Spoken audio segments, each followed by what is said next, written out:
오늘의 시작 함께 하실래요? 안녕하세요. 세상의 모든 정보 아나운서 전주리입니다. 국민의힘 대선 후보 경선이 김문수, 안철수, 한동훈, 홍준표 후보의 4파전으로 재편됐습니다. 이번 2차 경선은 탄핵 소추 반대파와 찬성파의 2대2 구도가 형성돼 탄핵 책임 공방이 치열할 것으로 예상되는데요. 더불어민주당은 오늘부터 호남권 순회 경선을 시작합니다. 표심을 잡기 위한 대선 경선을 전망해보는 시간, 여의도 인포메이션에서 준비했습니다. 직장 생활을 하다가 임금체불이나 직장 내 괴롭힘 같은 문제가 발생할 때 어떻게 해야 하는지 궁금하시죠? 오늘 라디오 생존백서에서는 이런 문제가 생겼을 때 노동청이나 노동위원회에 신고 시 소멸시효나 대지급금 제도 같은 꼭 알아야 할 정보들을 쉽게 풀어드릴 예정이니까요. 궁금한 분들 계속해서 함께해 주세요. 저희 방송은 KBS 1라디오 유튜브 채널을 통해서도 실시간으로 시청 참여하실 수 있습니다. 많은 관심 부탁드리면서 KBS 세상의 모든 정보 지금 시작합니다.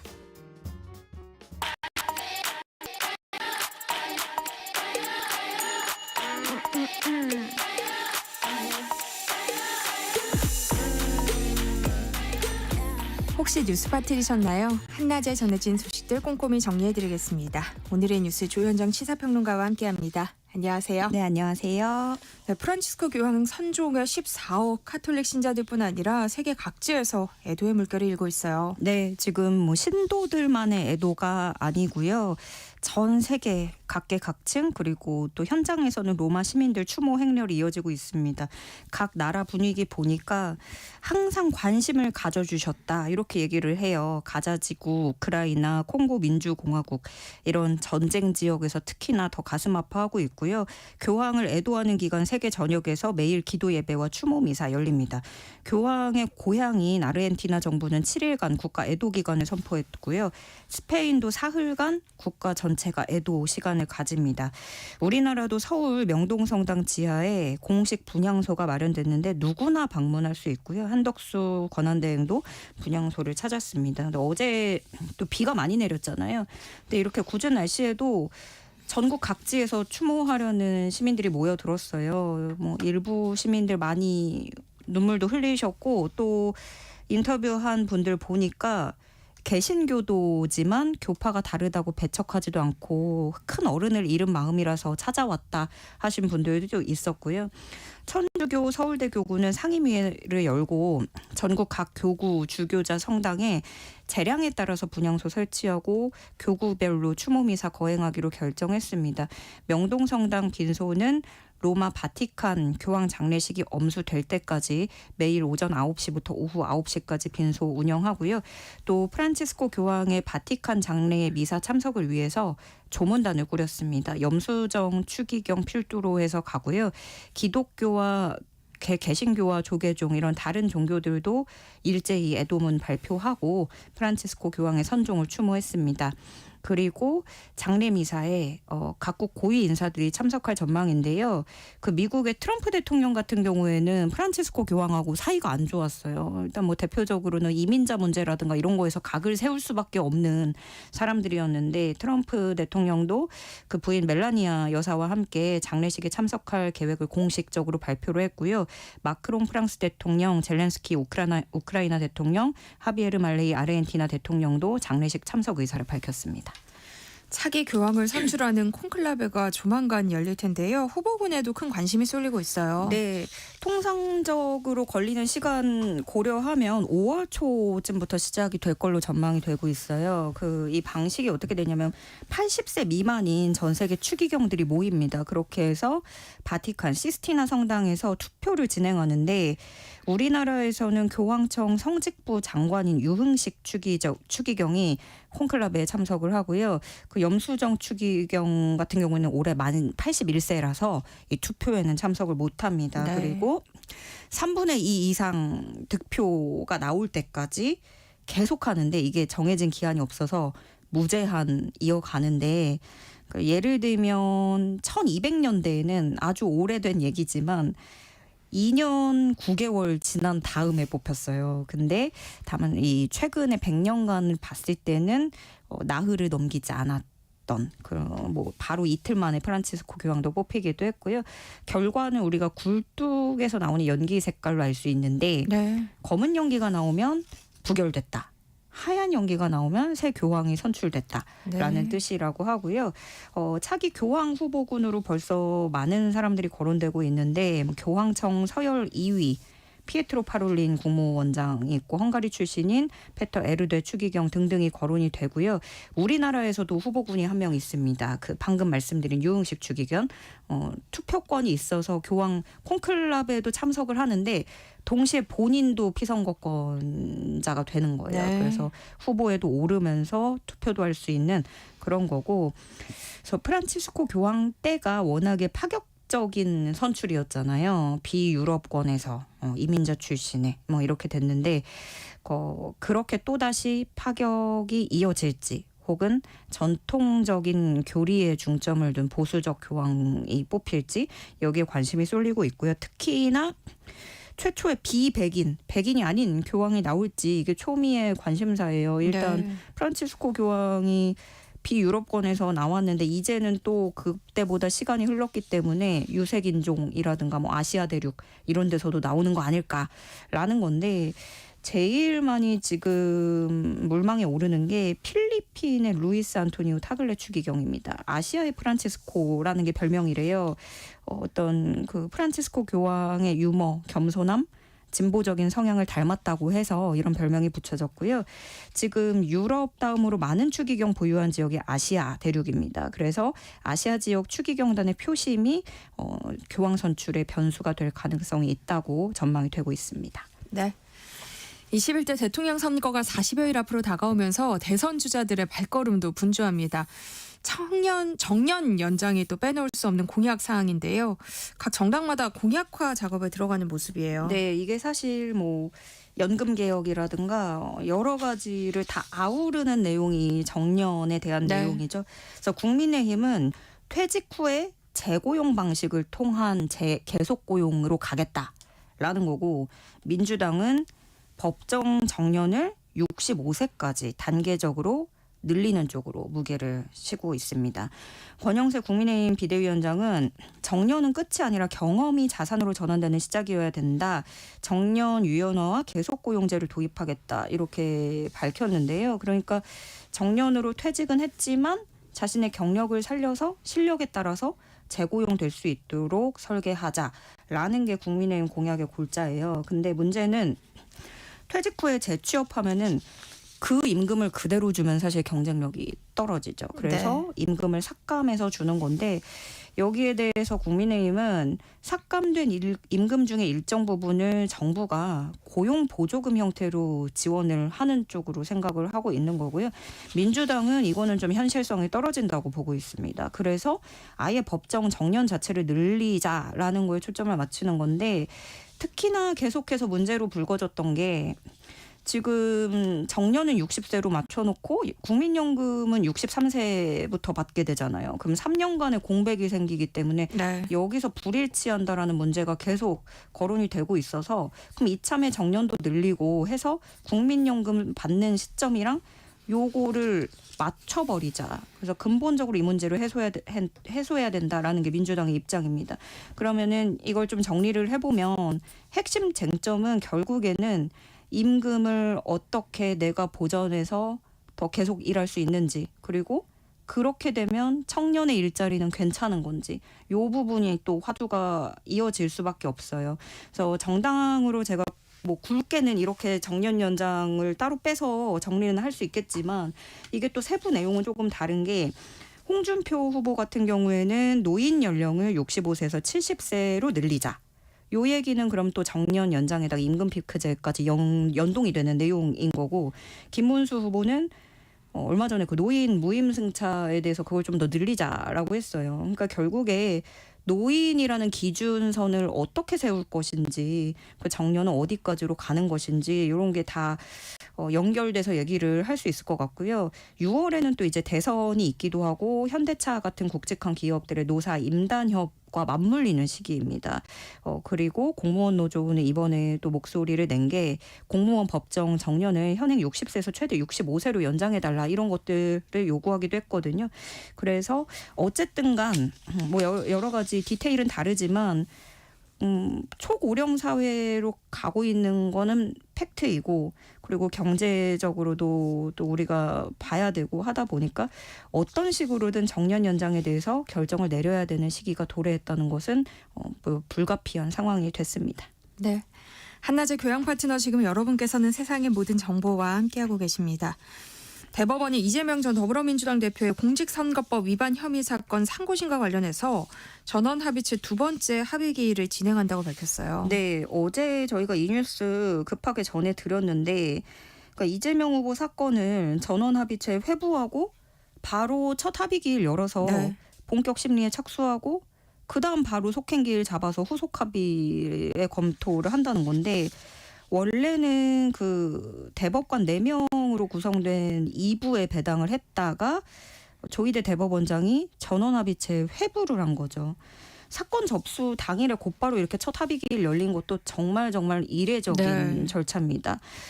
그래서 전원합의체라는 무게감을 생각했을 때 그만큼 사회적 파장을 일으킬 수 있는 재판이라고 고려를 한 거고 그렇게 재판부가 인식을 하고 있다는 걸 보여주는 거잖아요. 그러면 이 자체로 대선판을 흔들 변수가 될 수 있을까 요거를 봐야 되는데요. 한 가지 변수는 이제 시점이죠. 대선 전이 되느냐 후가 되느냐. 후가 되는 거는 사실 그때는 불소추 특권이 있기 때문에 그거는 뭐 별로 볼 게 없고 대선 전이 된다? 이 전원합의체에 회부했다는 것 자체가 방금도 말씀드렸지만 재판부가 어떤 무게감을 고려했다. 그럼 이거를 해석하는 게 양극단으로 나뉠 수 있어요. 그럴수록 오래 걸릴 것이다. 그렇기 때문에 속도를 낼 것이다. 뭐 이렇게 해석하기 나름인데 통상적으로는 원래대로 보자면 6월 초까지는 시간이 많이 촉박해서 좀 어려워 보이는 게 사실이고요. 그렇다면 결과 시나리오를 조금만 정리해서 간략하게 보자면 첫 번째는 기각돼서 무죄 확정. 뭐 이거는 볼 건 없죠. 두 번째로는 유죄 취지로 파기환송한다는 건데 이거는 유죄 취지 판결이지만 확정 판결은 아닙니다. 그래서 뭐 피선거권에는 결과적으로는 영향이 없고요. 다만 뭐 이미지는 있겠죠. 정치적으로 어떤 불리하게 작용할 수 있는 그런 거는 있겠고 세 번째로 지금 나오는 게 파기자판이라고 해서 이거는 대법이 직접 유죄 판결을 확정하는 건데요. 이런 경우에는 사실 매우 드뭅니다. 1%도 안 되고 그 상고심 사건 중에 봤을 때 0.073%에 불과해서 굉장히 낮은 희박한 시나리오라고 할 수 있겠습니다. 네, 명태균 씨 관련 사건의 수사 중에 검찰이 전광삼 대통령실 시민사회 수석을 소환했는데요.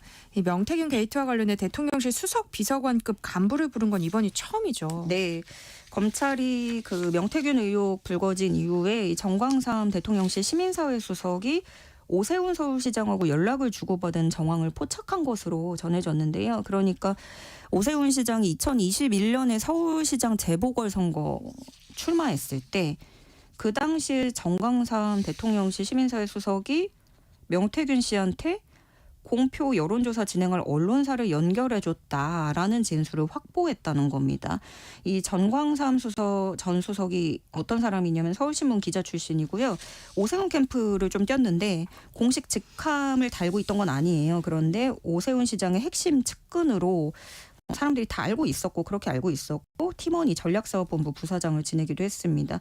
그래서 검찰은 이 전광삼 수석 상대로 오세훈 시장의 여론조사 비용 대납 의혹 그리고 그 경위에 대해서 살펴보는 걸로 지금 알려졌고요. 그 검찰은 전광삼 수석을 상대로 이렇게 경위를 파악하기도 하고 오세훈의 후원자라고 알려진 사람이죠. 사업가 김한정 씨, 또 강철원 전 서울시 정무부시장, 오세훈 시장까지 이렇게 차례로 소환해서 사실관계를 확인할 계획이라고 알려졌습니다. 네, 검찰은 김건희 여사가 지난해 40 총선을 앞두고 국민의힘 공천 과정에 관여했다는 의혹도 들여다보고 있는데요. 김건희 여사가 변호인 선임계를 제출했다고 들려와요. 네, 검찰이 지난 2월 달에 공천 개입 의혹 사건하고 관련해서 김건희 여사의 소환 조사 일정을 조율했다는 소식입니다. 그러니까 김건희 여사 측하고 두 차례 통화하면서 지난달 중순 전까지 조사가 필요하다라는 입장을 전했다고 하는데 그때까지만 해도 들려왔던 얘기가 그런 얘기만 들었지 어떤 모종의 절차를 밟은 건 없다고 전해졌었거든요. 그런데 이 김건희 여사가 공천 개입 의혹하고 관련해서 변호인 선임계 내고 법률 대응에 나선 것으로 여러 언론사가 좀 확인을 했다는 거고요. 그 전에도 검찰이 이제 조사 필요하다 얘기는 했지만 그때는 그 윤 전 대통령 탄핵 심판이 안 끝났을 때였어요. 네. 그리고 그런 것도 있고 뭐 김건희 여사 건강 문제를 이유로 들어서 날짜를 못 잡았다고 하는데 이제 그러면 검찰은 지금 검찰 행보가 어떠냐면 이 관련자들을 줄 소환하고 있는 상황이라서 그러면은 결국에 끄트머리에 가면 정점은 윤 전 대통령 부부거든요. 그래서 직접 조사를 할 건데 언제 하느냐 뭐 이런 게 지금 기다려지는 부분이고 그 당시 영부인 신분일 때는 검찰이 별다른 입장을 안 밝혔다가 지금은 또 이 탄핵이 됐기 때문에 무작정 조사를 거부하기는 그리고 미루기는 또 어려운 상황이 됐고요. 그래서 검찰은 이번에는 그 전에는 뭐 특혜 논란도 있었잖아요. 뭐 그래서 검찰청사에서 직접 조사하겠다는 방침을 세운 것으로 알려졌습니다. 네, 정부가 2027학년도 의대 정원을 논의할 의사 인력 수급 추계위원회 구성에 본격적으로 착수했다고요. 네, 28일까지 보건복지부가 추계위원을 추천받기로 하고 각 단체의 위원 추천을 요청하는 공문을 이미 지난 18일부터 발송을 했다고 합니다. 수신 단체는 대한의사협회, 대한병원협회, 대한의학회, 대한전공의협의회, 전국의과대학 교수협의회 등등 이렇게 의사 단체들이 있고요. 또 소비자, 환자 관련 단체도 있고 보건의료학회, 연구기관 등등이 받았는데 이 추계위가 뭐 하는 곳이냐면은 계속 이 의료개혁 윤석열 정부 때 얘기가 나왔던 거는 중장기적으로 뭐 의사가 얼마가 필요할지 숫자를 도출한다. 그걸 위해서 심의하기 위한 기구를 만든 거예요. 근데 2026학년도 의대 모집 인원은 다시 회귀했잖아요. 3,000명대로. 그래서 그럼 2027학년도부터 몇 명을 뽑을지 여기서 논의를 한다라는 건데요. 이제 그러면은 의사 쪽의 참여가 관건이 되겠죠. 그 의사 쪽에서 머뭇거리는 건 그겁니다. 정부가 2026학년도 3,058명으로 회귀를 했다고 한들 이거는 모집 인원을 줄여서 2027년, 28년 다시 얘기한다는 거 아니냐. 궁극적으로 정원 자체를 픽스를 이렇게 결정을 해둔 게 아니기 때문에 언제나 변동성이 있어서 이거는 갈등의 씨앗으로 계속 이제 의사단체에서 어떻게 나올지 이거는 좀 더 봐야 되겠고요. 왜냐하면은 의료계에서는 그러니까 의사단체에서는 의대 정원 자체를 줄여야 된다. 계속 고정적으로 고정값으로 가야 된다. 그리고 3,058명 원래대로 가는 게 아니라 그거보다 더 줄여야 된다라고 얘기를 하고 있는 거잖아요. 그래서 이제 뭐 새 정부 꾸려지고 하면은 앞으로 논의를 더 해야 될 텐데 의사단체에서 어떤 입장을 내고 어떤 스탠스로 이제 테이블에 오게 될지 아니면 혹은 테이블에 오긴 할 건지 여기 추계위에 참여를 할 건지 요거를 좀 봐야 되겠습니다. 오늘의 뉴스 조현정 시사평론가와 함께했습니다. 고맙습니다. 네, 고맙습니다. KBS 1라디오 세상의 모든 정보 함께하고 계신 지금 시각은 12시 38분입니다. 이 시각 교통정보 알아봅니다. 네, 먼저 고속도로 상황인데요. 경부고속도로 서울 쪽으로 옥산 부근 3차로는 작업을 하고 있습니다. 옥산 나들목부터 정체고요. 기흥에서 수원까지 막히고 있습니다. 달래내고개에서 반포까지 천천히 가고요. 반대 부산 방향은 오산에서 남사까지 막히고 있습니다. 청주 부근에서는 고장난 승용차가 서 있고요. 영동고속도로 강릉 쪽으로 서용인 분기점 1차로는 사고 있어서 처리하고 있습니다. 미리 다른 차로로 변경이 필요하겠고요. 서울 양양고속도로 양양 방면 화도 분기점에서 서종까지 천천히 갑니다. 격인고속도로 인천 방향인데요. 부평에서 시작된 정체가 서인천까지 이어지고요. 서해안고속도로 서울 방향은 일찍 분기점에서 금천까지 막히고 있습니다. 반대 목포 쪽으로는 안산 분기점에서 순산터널까지 천천히 가고요. 영동고속도로 강릉 방면 서용인 분기점 1차로는 사고 있어서 처리하고 있으니까요. 주의하시기 바랍니다. KBS 교통정보센터에서 정현정입니다.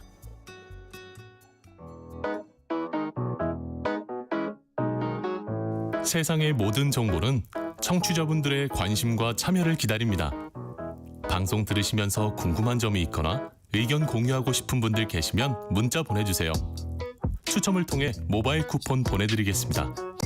참여하실 번호는 샵 9730이고요. 짧은 문자 50원, 긴 문자 100원의 이용료가 부과됩니다. 콩 게시판을 통해서는 무료로 참여하실 수 있고요. KBS 1라디오 유튜브 채널을 통해서도 실시간으로 시청 참여하실 수 있습니다.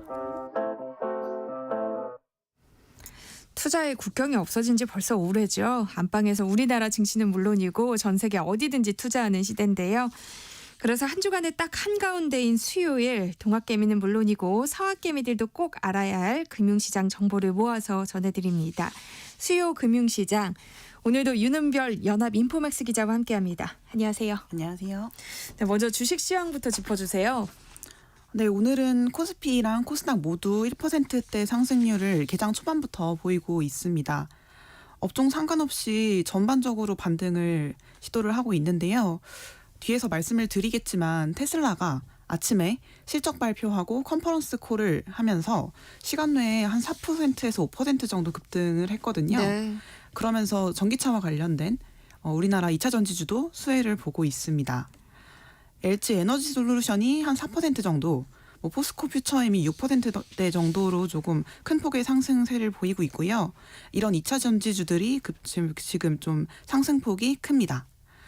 그리고 개인 투자자들이 주목하고 있는 종목 중에서요. 최근에 경영권 분쟁이 좀 뜨거웠던 고려아연에 대해서 오늘 아침에 검찰이 압수수색에 나섰다는 소식이 전해졌습니다. 그러면서 좀 하락 압력을 받았습니다. 네. 검찰은 지난해 10월에 이뤄진 고려아연의 자사주 공개 매수가 끝나기 전에 유상증자를 계획했는데도 이걸 한국거래소에 제출하는 공개 매수 신고서에 미리 기재하지 않았다. 이런 혐의에 대해서 보고 있습니다. 최근에 분위기는 괜찮습니다. 어제에 비해서 반등을 하긴 했는데 그리고 관세 유예 이후에 좀 상승세는 계속되고 있긴 한데요. 코스피에서 외국인 이탈이 오늘도 이어지고 있습니다. 네. 오늘로 9거래일째 거의 2주에서 3주가량 계속 순매도를 보이고 있습니다. 일단 관세 협상에서 진전 사항이 있는 것 그리고 좀 테슬라 실적 같은 대외 이벤트가 당장 오늘은 호재로 작용 중입니다. 다만 전반적으로 좀 강세의 힘을 받아서 간다기보다는 테마별이나 업종별로 좀 이슈가 있을 때마다 변동성이 심한 모습입니다. 국내에서는 지금 양 정당이 대선 경선 일정이 진행되고 있잖아요. 그러면서 또 여기에 민감하신 분들이 후보님들 관련된 테마주 이렇게 돈이 몰리면서 급등하기도 하고 있고요. 업종별이나 종목별로 좀 방향성 전환이 빠르게 되고 있어서 미국발 정책 방향이나 펀더멘털에 투자 좀 주목해서 투자에 좀 살펴보면 좋으실 것 같습니다. 네. 또 미국에서 간만에 좋은 소식이 나왔어요. 네, 미국 증시가 월요일 밤에 큰 폭 하락하고 어젯밤에는 반등에 성공을 했습니다. 달러화 가치도 그동안 약세를 많이 보였는데 간밤에 반등을 했고요. 어떤 소식이 있었냐면 미국 정부 쪽에 간만에 좀 시장 참가자들이 환호할 만한 발언이 나왔습니다. 일단 먼저 스콧 베센트 미국 재무부 장관이 비공개 회의에서 중국과의 관세 갈등이 지금처럼 지속되는 상황은 가능하지 않다. 결국 상황이 개선되지 않겠냐. 이렇게 예상을 했다는 보도가 1차적으로 나왔고요. 네. 그러면서 이제 관세 협상 잘 풀리겠네 하는 낙관론이 증시를 좀 뒷받침을 했습니다. 근데 여기가 아니라 미국 시간으로 장 끝나고 나서 정말 이제 좀 더 좋게 볼 만한 소식이 나왔는데요. 네. 트럼프 대통령이 비슷한 얘기를 한 거예요. 이제 미국 증권위원회 의장 취임하는 자리였는데 중국을 포함한 거의 모든 나라와 잘 지내고 있다. 지금은 전환기이고 중국 관세에 대해서도 관세율 145%까지는 안 간다. 네. 우리 이상적으로 일할 것이다. 잘 될 거다. 이런 식으로 좀 긍정적으로 좋게 얘기를 했습니다. 그리고 이따가도 말씀을 드리겠지만 최근에 논란이 굉장히 많았던 미국 중앙은행 연준 파월 의장 해임도 안 할 의도 없다라고 얘기를 했습니다. 네. 그러면서 미국에서 본장에서도 오르고 또 애프터마켓에서도 추가 상승을 했고요. 이제 관세 협상 지금 현 상황 한번 짚어보면요. 일단 간밤에 나온 또 괜찮은 소식이 미국이 인도 그리고 일본이랑 관세 관련돼서 조금 포괄적 합의 수준까지 지금 준비를 하고 있다. 양해각서 같은 거를 큰 틀에서 발표할 수 있을 것 같다라는 좀 전언으로 외신 소식이 보도가 됐습니다. 그리고 또 미국이랑 중국 사이를 보면요. 일단은 중국이 봐주지는 않고 견제구를 계속 날리는 상황이 이어지고 있고요. 이거는 월요일에 나온 건데요. 중국 상무부가 입장문을 내면서 중국은 특정 국가가 중국의 이익을 희생한 대가로 미국과 거래를 달성하는 거에 단호하게 반대한다. 그런 상황이 있으면 반격을 조치를 취할 거다. 이런 내용의 입장문을 좀 발표를 했고요. 미국이랑 다른 나라들 협상이 진행되고 있으니까 우리한테 불리하게 하지 말아달라 뭐 이런 취지의 견제구를 날린 것 같습니다. 그리고 좀 더 크게 좀 최근 상황을 이렇게 이 맥락에서 좀 짚어보면요. 어제는 좀 되돌리긴 했는데 최근 상황이 달러도 약세고 미국 주식도 약세고 미국 국채도 약세인 뭐 그런 상황이었습니다. 사실 좀 역사적으로 되돌아봐도 달러랑 미국 국채랑 미국 주식이 세 개가 동시에 약세를 보이기엔 좀 쉽지가 않습니다. 뭐 달러랑 미국 국채는 보통 같이 가는 경향이 있고 뭐 주식이랑 미국 국채는 좀 반대로 가거나 뭐 이런 경향성이 항상 있잖아요. 그런데 이런 상황이 좀 발생을 한 거예요. 이게 미국발 불확실성 때문이었는데요. 미국 자산을 다 팔아야 된다. 이런 분위기가 조금 잠깐 형성이 됐습니다. 이게 앞에서 잠깐 얘기를 꺼냈던 것처럼 트럼프 대통령이 파월 연준 의장을 공격하려는 이슈였기 때문입니다. 이제 트럼프 대통령이 전폭적으로 하고 있는 관세 때문에 경기가 좀 어려워질 것 같으니까 연준이 기준금리를 내려서 경기를 좀 부양을 해라. 이렇게 압박을 주고 있는데 파월 의장이 버티니까 이제 그러면 해임 하겠다. 이런 식으로 해임 언급을 좀 했던 거예요. 너무 늦게 내린다. 뭐 안 내릴 거면 나가라는 그런 거죠. 근데 사실 뭐 법적으로 따져보면 진짜 해임할 수 있냐. 뭐 그거는 아니고요. 법적인 근거가 딱히 있진 않습니다. 근데 이런데 어쨌든 백악관이 연준을 흔드는 것 자체가 미국이라는 강대국의 통화 정책의 독립성을 좀 뒤흔드는 일이잖아요. 그러다 보니까 미국 경제 이거 못 믿겠다라는 좀 심리가 커지면서 달러, 국채, 주식이 전부 다 약세를 보였던 거예요. 이런 흐름이 지금 지속이 되고 있었는데 다행히도 어제 간밤에 이런 아까 말씀드렸던 괜찮은 다행인 소식이 전해지면서 트럼프 대통령이 말을 좀 바꿔서 파월 의장을 해임할 의도가 없다. 이렇게 밝혔고요.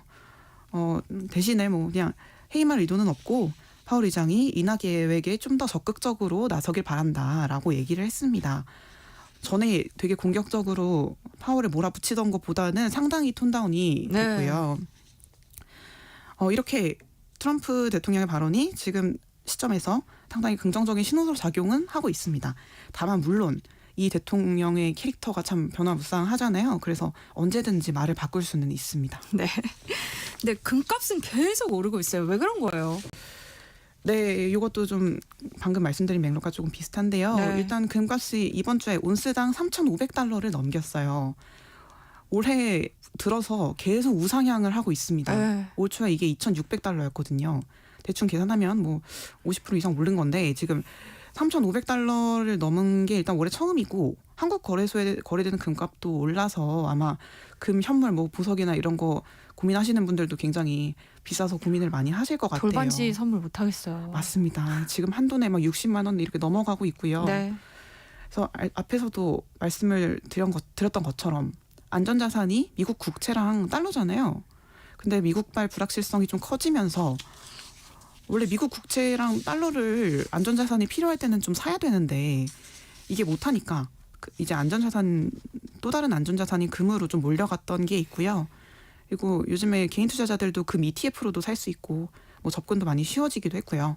그래서 일부 기관은 내년 중반에 금값이 온스당 4,000달러를 찍을 가능성이 있다고도 보고 있습니다. 이렇게 금처럼 좀 미국발 불확실성의 반사이익을 얻은 자산이 또 엔화가 있는데요. 최근에 엔화도 좀 강세를 보이고 있습니다. 엔화도 글로벌 금융시장에서 안전자산으로 분류가 되는데 네. 일본 중앙은행이 오랜 제로금리, 마이너스 금리를 이제 좀 올리면서 정상화하는 과정에 있거든요. 그러면서 엔화도 올라서 달러 대비 엔이 150엔을 한때 상회하고 뭐 160엔까지 원래 갔었는데 이게 140엔대 초반까지 내려왔었어요. 이제 엔화가 좀 강세니까 N1도 우리가 엔저라고 해서 뭐 800원, 900원대 뭐 이런 얘기를 좀 기억하시는 분들도 있을 텐데 지금은 네. 1,000원 왔다 갔다 하고 있고요. 근데 물론 트럼프의 온건한 태도가 일단 갑자기 나오면서 이제 금이랑 엔화도 간밤에는 약간 힘이 빠졌어요. 이런 추세가 조금 이어질지는 관건일 것 같습니다. 네. 이번 주 미국 증시에서는 1분기 실적 발표 많이 있죠. 테슬라도 실적 발표했잖아요. 네, 오늘 아침에 테슬라가 이번 주에 좀 메인 이벤트였습니다. 테슬라 주가가 연초에는 440달러, 400달러 위쪽에 막 있다가 올해 들어서 이제 200에서 250 사이에 있거든요. 그랬는데 이제 이렇게 됐던 이유가 일론 머스크가 트럼프 행정부에 들어갔잖아요. 네. 여기에서 뭐 공무원도 자르고 뭐 효율적인 정부 운행하겠다고 이렇게 하고 있으니까 이러면 테슬라에 신경 못 쓰는 거 아니냐. 머스크가 테슬라의 메인 캐릭터인데 이게 악화되는 거 아니냐. 뭐 이런 거를 우려를 많이 했었습니다. 근데 오늘 아침에 실적 발표와 컨퍼런스 콜에서는 좀 좋은 반응을 얻었는데요. 일단 실적 자체는 예상보다 후진했습니다. 1분기 총 매출이 좀 전년 동기보다 9% 감소했고 컨센서스보다도 증권가 그 전망치보다도 10% 정도 적었는데요. 투자자들이 환호한 건 딴 것보다 머스크가 그 도지 정부 효율부 작업을 이제 좀 줄이고 테슬라에 집중하겠다 이렇게 얘기하는 거에 좀 더 좋은 점수를 줬습니다. 네. 그리고 이제 목요일에서 금요일로 넘어가는 새벽에는요, 구글 알파벳 실적 발표가 있습니다. 올해 미국 기술주가 많이 그랬듯이 알파벳 주가도 올해는 그닥 좋지가 않았는데요. 약간 관세 때문에 좀 잊혀지긴 했는데 올 초에 중국 딥시크 사태 기억하시죠? 요게 있었고 또 관세도 있고 이런 게 실적에는 어떻게 반영됐고 앞으로는 어떻게 하겠다고 얘기를 할지 이런 게 좀 관심사고요. 같은 날 항공주나 뭐 펩시콜라 파는 펩시코 이런 소비재의 실적 발표도 있습니다. 또 국내에서도 실적 발표가 이어지겠죠. 네, 내일부터 좀 이번 주에 내일 모레에 주요 종목 실적 발표가 좀 몰려 있는데요. 내일은 LG전자, SK하이닉스 그리고 현대차 그리고 포스코 계열사, 현대제철 이렇게 실적 발표가 예상이 돼 있고요. 그리고 금요일에는 기아랑 현대모비스, 삼성 SDI가 실적을 발표합니다. 국내 증시는 코스피 기준으로 연초 정도까지 뭐 코스닥도 마찬가지고요. 뭐 그 정도 반등해 있기는 합니다. 근데 일단 그동안 작년부터 국내 기업에 대한 기대치가 뭐 많이 낮아져 왔고 높진 않아서 컨퍼런스 콜에서 좀 전망을 확인하고 또 증권가에서 어떻게 반응할지 지켜볼 필요가 있을 것 같습니다. 네. 또 뭐니 해도 이번 주 관전 포인트는 우리나라랑 미국이랑 관세 협상을 한다는 거잖아요. 네, 맞습니다. 드디어 미국 행정부랑 협상 테이블 앞에 서게 되는데요. 이게 내일 밤 시작됩니다. 2+2 형식이라고요. 우리 측에서는 최성목 부총리 겸 기획재정부 장관 그리고 안덕근 산업통상자원부 장관 나가고요. 미국에서는 스콧 베센트 재무부 장관이랑 제이미슨 그리어 미국 무역대표부 대표가 참석할 예정입니다. 일단 미국은 우리나라를 전 세계 국가 중에서도 좀 최우선 협상 대상이라고 많이 보고 있어요. 외신 보도에도 뭐 이제 베센트 장관이 우리나라랑 영국, 호주, 인도, 일본 이런 곳들을 좀 최우선으로 보고 있다고 나오기도 했는데요. 특히 지금처럼 좀 협상이 교착화돼 있고 중국이랑은 좀 쉽지 않고 이럴 때 우리나라한테 좀 성과를 마련하고 싶지 않을까 이런 분석도 나오고 있고요. 어떤 얘기가 나올 것인지는 일단은 좀 크게 방위비 분담금 그리고 알래스카 LNG 투자 이 정도가 좀 미국 측이 원하는 과제일 것 같습니다. 네. 일본한테 가서도 미국이 방위비 얘기를 했는데 우리도 그럴지 좀 주목이 되고요. 일단 정부의 공식 입장은 통상과 안보 분리하겠다 뭐 이런 얘기인데요. 그리고 또 일본과 다른 점은 우리나라가 일단 미국과 2030년까지 바이든 정부 때 방위비 분담금을 확정해 놓기도 했습니다. 그리고 또 관전 포인트가요. 일본이랑 협상했을 때 갑자기 막판에 트럼프 대통령이 깜짝 등장을 했거든요. 사전 협의 없이 오늘 나간다 뭐 이런 식으로 해서 등장을 했었는데 이번에도 그런 이벤트가 아닌 이벤트가 있을지 좀 주목이 됩니다. 네, 수요 금융시장 오늘 여기까지 하겠습니다. 윤은별 연합인포맥스 기자와 함께했습니다. 고맙습니다. 감사합니다. 세상의 모든 정보 1부 순서 여기서 마무리하겠습니다. 그럼 전 잠시 후 2부에 돌아올게요.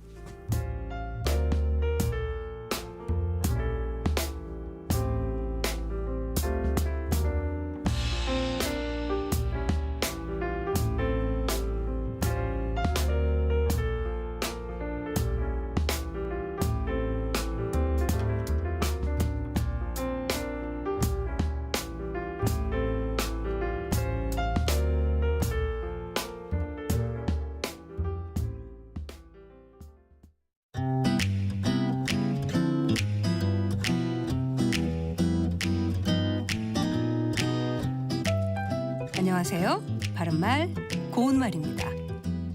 한국 가곡 중에 꽃구름 속에라는 노래가 있는데요. 여기서 꽃구름은 여러 가지 빛을 띤 아름다운 구름을 가리키는 겁니다. 이 가곡의 노랫말을 보면 꽃바람 꽃바람 마을마다 훈훈히 불어오라 이렇게 시작합니다. 가사의 첫머리에 나오는 꽃바람은 꽃이 필 무렵에 부는 봄바람을 말하고, 예를 들어 며칠째 부는 꽃바람에 사는 날로 물기가 어리기 시작했다와 같이 말할 수 있습니다. 건물과 건물 사이로 부는 바람을 두고 보통 골바람이라고 표현하는데요. 이것은 아마도 큰 길에서 들어가 동네 안을 이리저리 통하는 좁은 길을 뜻하는 골과 바람을 합해서 부르는 것 같습니다.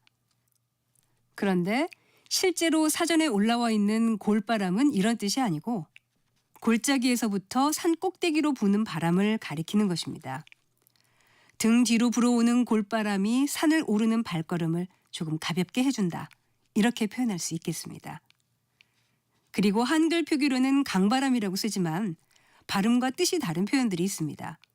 글자 그대로 발음하는 강바람은 비는 내리지 아니하고 심하게 부는 바람을 말하는데, 여기서 강은 마른 또는 물기가 없는 의 뜻을 더하기도 하고, 다른 것이 섞이지 않고 그것만으로 이루어진의 뜻을 더하는 접두사입니다. 반면에 강바람으로 발음하는 것은 강물 위에서나 강가에서 부는 바람을 뜻한다는 점에서 차이가 있습니다. 지금까지 바른말 고운말 아나운서 국혜정이었습니다.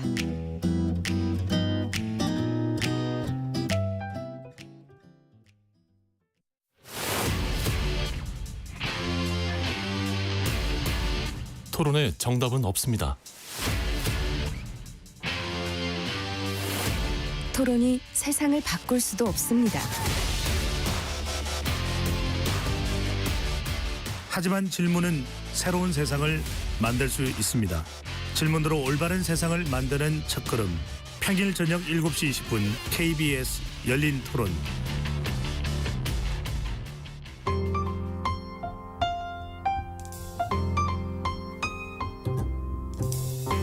어떤 하루 보내고 계신가요? 눈코 뜰 새 없이 바쁘게 지나가는 한 주. 따뜻한 시선으로 하루를 마무리합니다. 당신을 위한 지식 쉼터. 오늘 밤 일라디오. 월요일부터 금요일. 매일 밤 10시 5분에 시작합니다.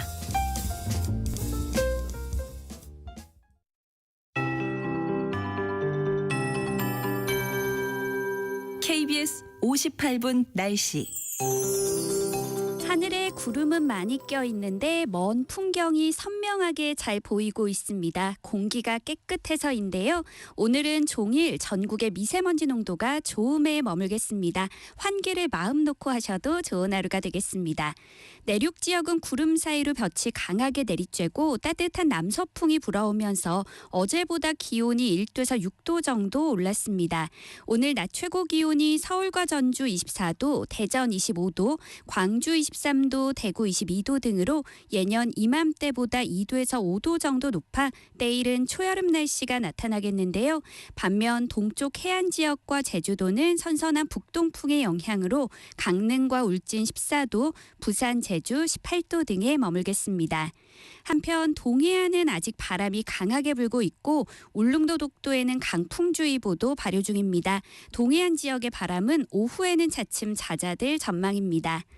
내일은 전국에 청명한 하늘이 드러나겠고요. 내일 낮 기온은 서울, 부산 20도, 광주 22도, 강릉 23도, 대구 26도 등으로 동쪽 지역의 기온이 오늘보다 크게 오르겠습니다. 당분간 전국이 대체로 맑을 것으로 예상됩니다. 현재 서울의 기온은 21.3도입니다. 송소진입니다.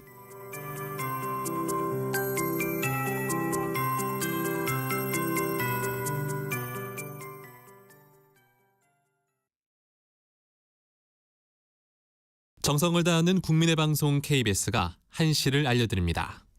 AM 711kHz, FM 97.3MHz, KBS 1라디오입니다. HLKA.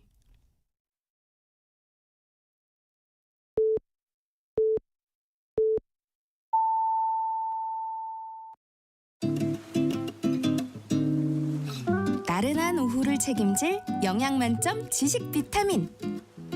세상의 모든 정보.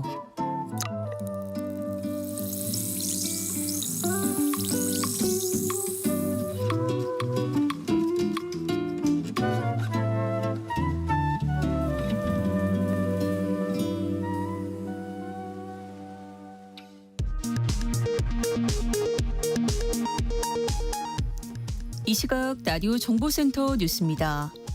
이재명 전 더불어민주당 대표의 공직선거법 위반 혐의 사건 대법원 심리에 속도가 붙고 있습니다. 어제 사건을 전원합의체에 회부하자마자 심리를 시작한 데 이어 내일 속행기일을 진행하기로 했습니다. 더불어민주당은 대법원의 이재명 전 대표 관련 사건 심리와 관련해 선례 없는 이례적 절차와 아주 빠른 속도로 진행되고 있다며 공정한 재판을 촉구한다고 밝혔습니다. 국민의힘은 이에 대해 당연한 절차라며 신속한 판결을 촉구했습니다. 더불어민주당은 자체 핵무장 공약을 내세운 국민의힘 경선 주자들을 향해 나라 망치는 포퓰리즘이라고 비판했습니다. 당 차원의 대선 공약을 연일 내놓고 있는 국민의힘은 결혼, 육아 지원 대책을 발표했습니다. 검찰이 유상증자 관련 의혹을 받는 고려아이언 본사와 경영진 주거지 등 11곳에 대해 압수수색에 나섰습니다. 유상증자 주관사였던 미래에셋증권의 본사도 압수수색 대상에 포함됐습니다. 지금까지 라디오 정보센터 뉴스 정한나였습니다.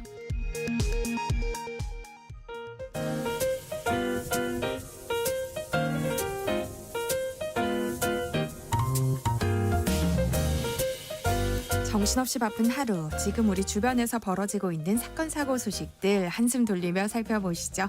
하프타임 뉴스 임선우 뉴스캐스터와 함께합니다. 안녕하세요. 안녕하세요. 네, 국내 최대 이동통신사인 SK텔레콤에서 일부 고객의 유심 정보가 유출되는 사고가 발생했어요. 네, 가입자만 2,300만 명, 국민의 절반이 쓰고 있는 SKT가 해킹을 당하면서 고객 유심 관련 정보가 유출된 정황이 확인됐습니다. 조사는 아직 초기 단계인데 지난 19일 밤 해킹 세력이 해외 IP로 접속해 서버를 공격한 것으로 파악됐고요. 빠져나간 정보는 가입자별 유심을 식별하는 고유 식별번호 등으로 알려졌습니다. 회사 측은 아직까지 유출된 정보가 악용된 사례를 발견하지 못했다고 밝혔지만 흘러나간 정보로 불법적인 기기 변경이나 비정상적인 인증이 이뤄질 경우 파장이 일파만파 커질 수 있습니다. 주민등록번호나 주소, 이메일 같은 민감한 개인정보, 금융정보는 유출되지 않았다 하지만 유심이 가입자의 일종의 디지털 신원 역할을 해왔다는 점에서 가볍게 볼 사안이 아닌데요. 네. 실제로 유심 정보를 도용해서 복제한 뒤 금전적 피해를 준 이른바 심스와핑 사례들이 국내외 곳곳에서 심심찮게 벌어지기도 했습니다. 대표적으로 몇 년 전 미국에선 T모바일 고객 수백 명이 이 심스와핑 피해를 받고 국내에서도 3년 전 비슷한 사례가 있었는데 당시 피해자들은 휴대전화가 갑자기 먹통이 되고 단말기가 변경됐다는 알림을 받은 뒤 적게는 수백만 원에서 많게는 수억 원 상당의 가상자산을 도난당했다 밝히기도 했습니다. 당시 해당 통신사가 해킹 공격을 받았는지 여부는 명확히 드러나지 않았지만 피해자들이 이용한 통신사가 동일했던 점에서 이번 사례처럼 서버 해킹을 통해 유심 정보가 유출됐기 때문 아니냐는 추정이 힘이 실리기도 했었고요. 이 때문에 사측 역시 털린 정보를 사용한 불법 유심 제조 가능성을 의식하고 휴대전화 불법 개통이나 가짜 본인 인증을 차단하는 한편 피해 방지를 위해 전체 시스템에 대한 조사에 들어갔고요. 정부 차원의 비상 대책반도 꾸려졌습니다. SKT 이용자들, 특히 가상자산에 투자한 이용자들은 혹시 모를 자산 탈취에 대비해 회사 측이 제시한 사고 예방 수단 외에도 적극적인 방안을 찾아 나서고 있는데요. 해커들이 주로 해외망을 사용한다는 점에서 해외에서의 통신 이용을 차단하는 부가 서비스 등록이나 휴대전화 운영 체계에서 유심 비밀번호를 설정하는 방법이 공유되고 있고요. 유심 변경이 가장 궁극적인 안전 조치라는 조언도 투자자 커뮤니티 등에서 나오고 있습니다. 네. 내년도 최저임금을 결정하기 위한 최저임금위원회 심의가 어제 본격 시작됐어요. 네, 특히나 안팎으로 속 시끄러운 소식이 많은 요즘 기업들은 기업들대로 근로자는 근로자대로 곡소리가 나오고 있죠. 그래서 그런지 최저임금 수준과 업종별 구분을 둘러싸고 노사는 시작 전부터 치열한 공방을 벌였습니다. 노사는 아직 최저임금 최초 요구안을 결정하지 않았는데 노동계는 최근에 높은 물가 상승률을 고려한 큰 폭의 인상을, 경영계는 소규모 사업자의 부담을 줄이기 위해 동결을 요구할 것으로 예상돼서 이번에도 막판까지 힘겨루기가 이어질 것으로 보이는데요.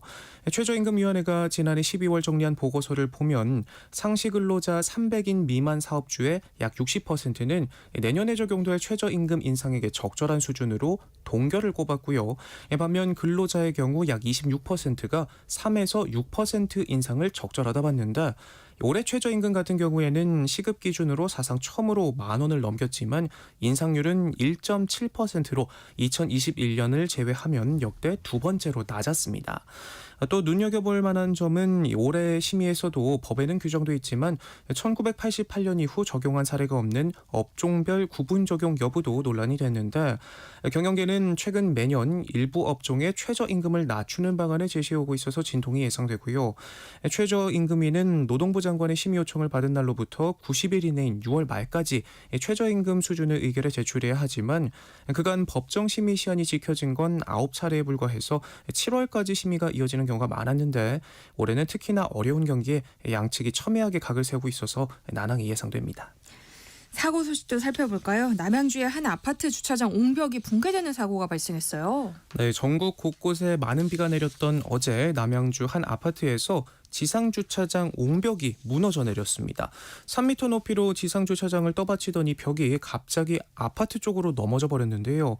당시 현장이 담긴 사진을 보면 건물 앞에 주차해놓은 차들이 무너져 내린 바닥으로 그대로 고꾸라지면서 여러 차는 거의 수직으로 박히기까지 했는데 총 6대가 파손됐고 천만다행으로 차에 타있던 사람이나 주변을 거닐던 사람은 없었다고 합니다. 그런데 주민들 이야기를 들어보면요, 이미 지난해부터 옹벽 사이로 틈이 벌어지기 시작했는데도 제대로 된 조치가 이루어지지 않았다고 합니다. 해당 아파트는 1991년에 지어져서 30년이 넘은 노후 건물이었는데 비 때문에 집안이 약해진 상태에서 빗물을 배출하는 우수관로를 따라 토사가 흘러내려가면서 사고가 난 것으로 보입니다. 현재 차량들은 모두 인양된 상태고요. 하지만 옹벽은 여전히 위태롭게 기울어 있다고 합니다. 추가 붕괴 위험 때문에 바로 앞에 거주하는 주민 40세대는 인근 체육센터로 대피한 상황입니다. 그런가 하면 30mm 안팎의 비가 내린 서울에서도 붕괴 사고가 잇따랐는데요. 어제 오후 용산구 후암동에서 이 주택 담벼락이 무너졌는데 바로 아래가 통행로였던 만큼 자칫 큰 피해로 이어질 뻔했고요. 네. 종로에서도 지름 1m, 깊이 20cm 규모의 땅꺼짐이 발생, 움푹 패이기도 했습니다. 가뜩이나 최근 연이은 땅꺼짐 사고로 인명피해까지 발생하고 있는데 장마철이 오기도 전부터 이런 봄비에 도로며 건물이며 여기저기 무너지고 내려앉으면서 시민들의 불안감은 더욱 높아지고 있습니다. 5월 초 연휴 기다리시는 분들 많을 텐데요. 임시 공휴일 지정 여부에 관심이 크죠. 네, 요즘 직장인들의 최대 관심사가 아닐까 싶은데요. 올해는 어린이날과 부처님 오신 날이 5월 5일로 겹치면서 3일 토요일부터 대체 공휴일인 6일까지 이어지는 황금 연휴가 예정돼 있는데 1일도 근로자의 날이라 직장인 대부분이 쉬는 만큼 사이에 낀 2일 금요일만 임시공휴일로 지정되면 최대 엿새까지도 쉴 수 있어서 관심이 뜨겁습니다. 누리꾼들 사이에서도 임시공휴일로 지정될 것 같다, 아니다, 너무 촉박해서 힘들 것 같다 갑론을박이 이어지고 있는데요. 지난 설 연휴 때도 푹 꺼진 경기 좀 살려보고자 임시공휴일을 지정한 전례가 있어서 내심 기대하는 분위기입니다. 하지만 조금 전 나온 소식인데 전하는 제 입장에서도 참 아쉽지만 정부가 5월 2일을 임시공휴일로 지정하지 않기로 했다는 보도가 나왔습니다. 취재를 종합해보면 내수 진작 효과의 회의적인 입장인데 지난 설 때도 결과적으로 보면 이 해외여행 수요만 늘어나면서 정책 실패라는 비판이 나온 걸 고려한 듯해 보입니다. 실제로 당시 출국자 수는 전년보다 10% 가까이 늘어난 반면 국내 신용카드 사용액은 전주와 비교해 34%나 쪼그라들기도 했습니다. 또 자영업자들 사이에서도 공휴일 달력 보는 게 무섭다, 요즘은 성실 신고자가 아니라 손실 신고자다라는 자조 섞인 볼멘 소리까지도 나올 정도였습니다. 또 6월 3일 조기 대선일도 임시공휴일로 지정되면서 이 2달 연속은 다소 부담이 됐을 것으로도 보이고요. 학사 일정도 밀리고 또 돌봄 공백으로 인한 학부모들의 불편 등을 고려하면 아무래도 힘들다는 입장입니다. 네. 최근 봉천동의 한 아파트에서 방화로 추정되는 화재가 발생했는데요. 본격적인 조사가 시작됐어요. 네, 7명의 사상자가 발생한 봉천동 아파트 화재 현장 감식이 진행됐습니다. 현장에선 방화에 쓰였던 화염 방사 도구가 발견되기도 했는데요. 불꽃을 내는 데 사용된 세척건은 심하게 탄 상태로 현재 정밀 감정 중인데 유력한 방화 용의자인 60대 남성이 숨지면서 아직 정확한 범행 동기는 밝혀지지 않고 있습니다. 지금까지 나온 소식들을 모아보면요. 용의자는 지난해까지 해당 아파트에 거주하면서 윗집과 층간소음 갈등으로 폭행에 고소까지 가는 극심한 갈등을 빚었다고 하는데요. 이사를 나가면서까지도 가만두지 않겠다는 말을 하고 가기도 했다고 합니다. 다만 바로 윗집뿐만 아니라 같은 층의 다른 집까지 불을 낸 이유는 오리무중입니다. 감식 결과 불은 피해가 집중된 두 세대에서 각각 발생했는데요. 자신이 살던 빌라 주변에 먼저 불을 지른 걸 두고도 예행 연습 가능성, 이웃과의 원한 등 여러 가능성이 제기되는 가운데 경찰은 범행 동기를 파악하기 위해 피의자의 휴대전화를 확보해 디지털 포렌식을 의뢰하고 친인척 등을 대상으로 조사를 이어가고 있습니다. 피해자에 대한 부검 결과로 화재로 인한 사망으로 추정된다는 1차 소견도 나왔고요. 범행 경위를 밝히기 위한 수사가 한창인 가운데 피해 주민들은 하루아침에 이재민 신세가 됐습니다. 사고 당시 아파트에는 방화문이 활짝 열려 있었고 스프링클러도 일부 층에만 설치돼 피해가 더 커진 걸로 보이는데요. 또 한 번 드러난 안전 사각지대, 노후화된 건물에 대한 적극적인 대책도 시급해 보입니다. 네, 오늘은 사건 사고 소식이 많네요. 미아역 인근 마트에서는 또 칼부림 사건이 벌어졌어요. 네, 참 충격적인 소식인데요. 어제 저녁 미아역 근처에 있는 한 마트에서 30대 남성이 지나가던 60대 여성과 40대 마트 직원에게 흉기를 휘둘렀습니다. 60대 여성은 중상을 입고 병원으로 옮겨졌지만 끝내 숨졌고요. 마트 종업원도 부상을 입어 병원으로 옮겨졌는데 생명에는 지장이 없는 것으로 알려졌습니다. 범행 당시 이 남성 술에 잔뜩 취해 있었고 근처 정형외과 환자복을 입고 있었다고 하는데요. 마트에 있던 술을 연거푸 마시더니 진열돼 있던 흉기 포장지를 벗기고 범행을 저질렀다고 합니다. 피해자들과는 서로 얼굴조차 모르는 사이라고 하는데 그런데 이 남성 범행 직후 태연하게 담배를 태우면서 누군가와 통화하는 모습까지 보이면서 충격을 주고 있습니다. 목격자들은 경찰이 왔는데도 태연하게 담배를 입에 물고 하나만 피우고 가겠다 반말까지 하더니 결국 제압당했다 말하기도 합니다. 조사해보니 과거에도 범죄를 저지른 전력이 있었는데 살인 관련 전과는 없는 것으로 파악됐고요. 범행 동기와 관련해선 횡설수설하는 모습을 보였다고 알려졌는데 아직 1차 조사만 진행된 상태라 정신질환이 있는지 혹시 마약을 한 건 아닌지 등은 추후 조사 계획이라고 합니다. 최근 서울 강남 거리에 주차된 테슬라 차량을 발로 차는 등 온갖 난동을 부린 사람의 정체가 밝혀졌어요. 네, 붙잡고 보니 중국인 관광객이었다고 하는데요. 여행 비자로 입국한 이 30대 남성은 무슨 억하심정에서인지 길가에 주차된 1억 원 상당의 테슬라 사이버 트럭을 발로 차서 사이드 미러를 부수고 달아났고요. 또 이뿐만 아니라 범행 전으로 근처 외제차 매장에서 시승용 차량 4대를 발로 차 문을 부수기도 했고요. 배달용 오토바이를 쓰러뜨리질 않나 급기야 호텔 직원을 폭행하는 등 온갖 난동을 부렸습니다. 경찰은 사건 사흘 만에 이 남성을 긴급 체포했는데 재물 손괴와 업무 방해, 특수폭행 혐의로 이튿날 구속했고요. 법원도 구속영장을 발부받았습니다. 최근 울산에서 멸종위기종인 흑비둘기가 발견됐어요. 네, 멸종위기종이자 천연기념물인 흑비둘기가 울산 동구 해안가 곰솔가지에서 관찰됐습니다. 제일 먼저 이 흑비둘기를 발견한 건 울산 제1고등학교에 다니고 있는 1학년 이승현 학생이었다고 하는데요. 해안가에 나가 탐조를 나갔다가 맨눈으로 찾아냈는데 이후 새 관찰 모임 짹짹 휴게소 홍승민 대표가 사진으로 그 모습을 담는 데 성공했습니다. 흑비둘기가 울산에 왔다는 기록은 매년 있었지만 카메라에 담긴 건 이번이 처음이라고 하는데요. 흑비둘기는 세계 자연보전연맹 적색 목록 준위협종으로 분류될 만큼 찾아보기가 어렵다고 합니다. 한국, 일본 도서지역과 해안 동백나무 등에서 주로 생활하는데 1968년 울릉도 남면사동에 흑비둘기 번식지가 천연기념물로 지정되기도 했고요. 번식기를 맞아 일본으로 이동하면서 관찰됐을 가능성이 크고 아쉽지만 울산에서 월동이나 번식 사례는 없다고 합니다. 지금까지 임선우 뉴스캐스터와 함께했습니다. 고맙습니다. 고맙습니다. 네, 콩으로 김미영님이 세상의 모든 정보 잘 듣고 있습니다. 항상 마음의 위로가 됩니다. 라고 보내주셨고요. 8830님, 저는 출근 시간이 늦어서요. 세모정을 출근하면서 잘 듣고 있습니다. 세상 돌아가는 얘기 편안하게 들어주셔서 감사해요. 라고 보내주셨네요. 함께 해주셔서 제가 감사합니다. 라일락 계절에 어울리는 노래 한 곡 듣고 올게요. 아이유가 2021년 발매한 정규 5집 앨범에 들어있는 경쾌한 곡이죠. 꽃향기가 느껴지는 라일락 함께 듣고 저는 직장인을 위한 라디오 생존백서 코너로 돌아올게요.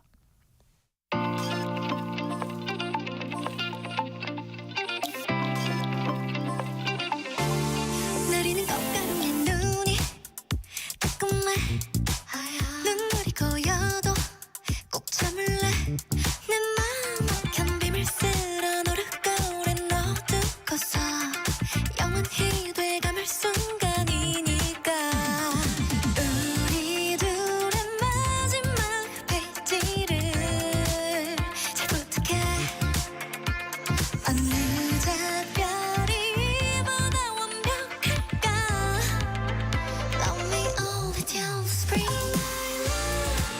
꽃이란 날 goodbye 이런 걸 말이 어울려 냥꽃잎 같은 안녕 우리 봄날의 클라이막스 얼마나 기쁜 일이야 Love me all with you spring 봄바람처럼